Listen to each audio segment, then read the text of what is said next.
97, 98, 99, 100. Hey everyone, I'm Rachel. I'm one of the coaches and trainers here at PR Performance Fitness. I'm also one of the owners, and I wanted to go over a topic today that's really popular among our clients, and that's going to be heart rate training, heart rate zones, that sort of thing.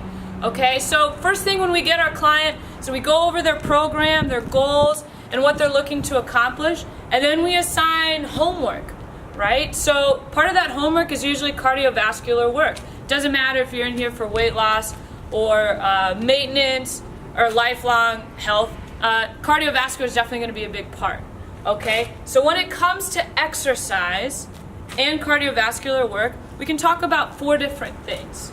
We have what's called frequency, how often you're going to do the exercise. We have intensity, and that's what we're covering today, monitoring your heart rate. How hard are you doing this? Duration, how long?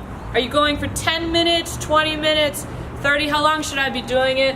And then our clients will ask, said the mode of exercise. How should it be done? Can I do it walking, swimming, lifting weights, etc.? So today we're going to talk mostly about intensity of exercise, and one way that I know my clients doing the work that I'm asking them to do is by using what's called a heart rate monitor. Now there are plenty apps and devices out there, and there's too many to cover, but I recommend wearing a chest strap. So there are a lot of reputable brands out there, and there's always new ones coming up, but the chest strap is what's going to give you the most accurate heart rate, okay? The ones that you wear on your wrist, they're also better than nothing, but sometimes they're a little off. So if you want accuracy, definitely get that chest strap, and you can usually monitor it on a watch or on your phone. So the big question is, why should we care? What's the benefit to heart rate training? Okay, so the benefit is you now know how to work smarter and not necessarily harder. When you're able to monitor your heart rate, you know if you're in the proper zone, and if you're working too hard, where you might get dizzy, you might say your blood pressure might lower too much and you faint, maybe you're overtraining and you become super fatigued, or on the other side of things, maybe you're undertraining, you're not working hard enough.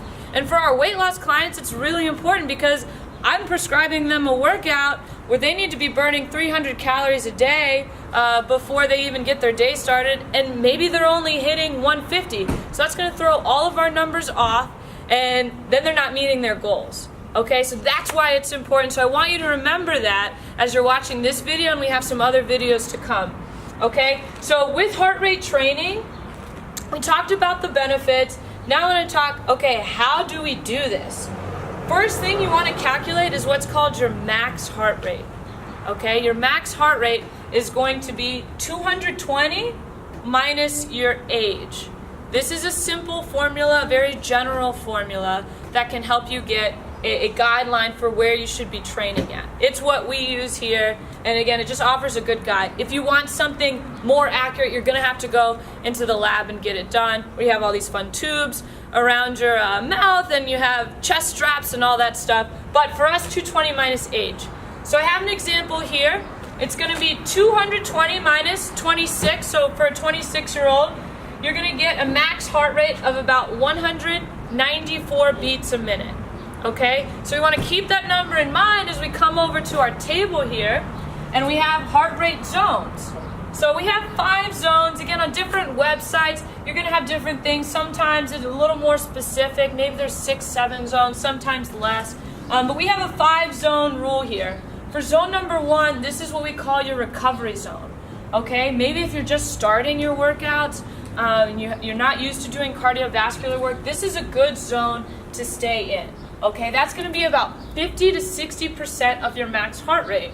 So if you wanted to figure that out, all you have to do is take your 50% and multiply it by your 194 beats a minute, and then on the upper end of the range, 60% times 194. So I've calculated that out. So again, for our example, it's going to be about 97 beats to 116 beats. Now for someone that's maybe a little more fit, maybe use this zone as part of your warm-up, right?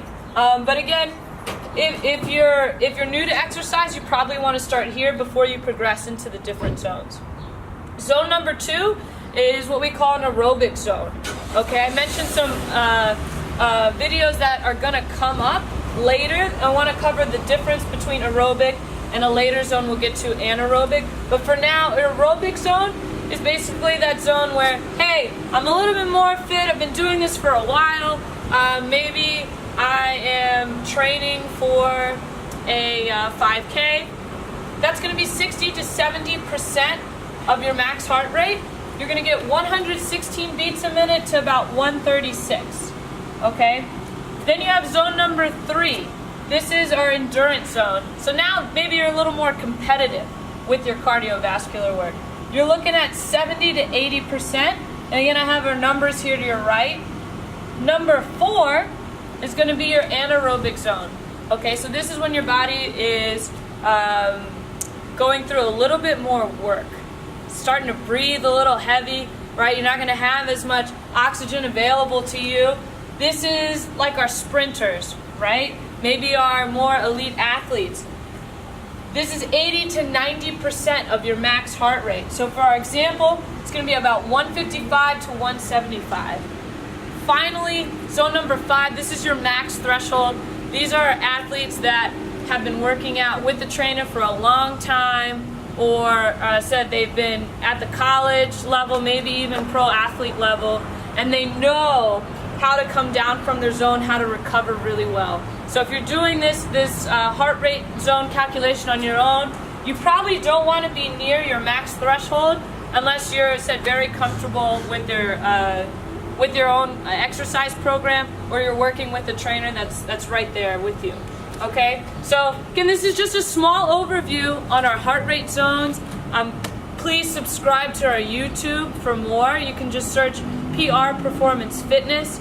We'll also have videos like this, post them on our Facebook page and our website. If you guys have any comments or questions, please label them in the comment section of wherever you're posting.